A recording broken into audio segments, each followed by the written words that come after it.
E desta vez andamos pelo Distrito da Guarda, uma região de fortíssima história relacionada com o esforço de sobrevivência de Portugal e a consolidação de fronteira.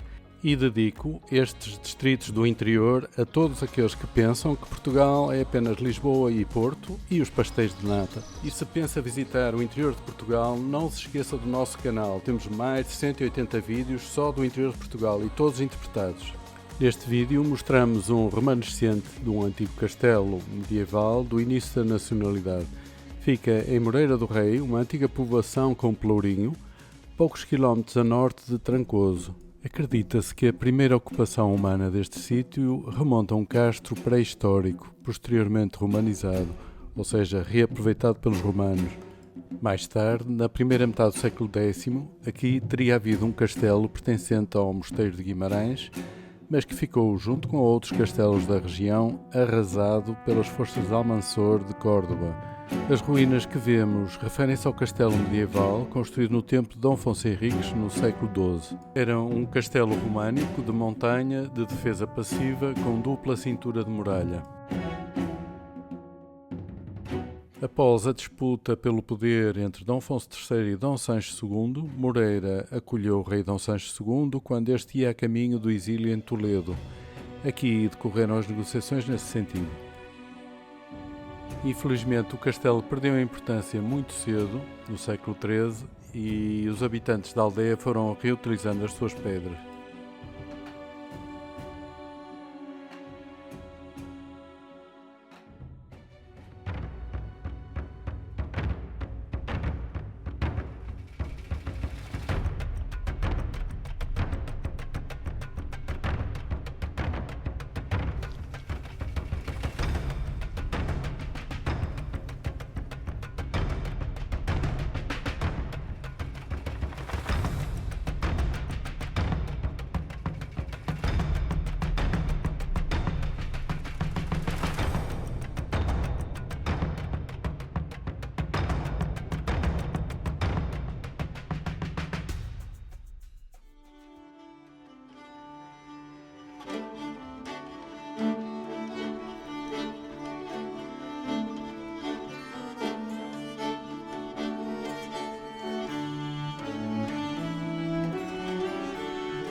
No largo da igreja encontra-se uma das maiores necrópoles de sepulturas escavadas na rocha do país.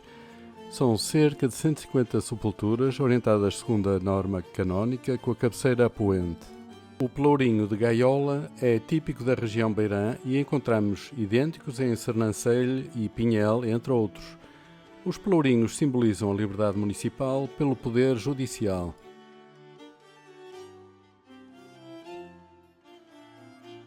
Esta igreja de Santa Marinha terá sido construída no século XII, românica, e o seu maior destaque vai para o portal principal, onde podemos ver esculpidas nas colunas as medidas padrão desta vila, o côvado e o palmo.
A atual igreja paroquial, aparentemente ela não tem nada especial, foi remodelada e ampliada no século XVII com um portal e janelão de linhas clássicas.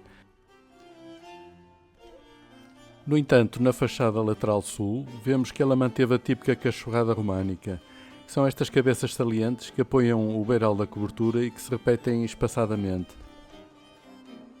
Destinavam-se a afugentar os maus espíritos e que geralmente representavam cabeças de animais fantásticos. Os especialistas dizem que esta igreja teria sido construída na transição do século XIV para XV.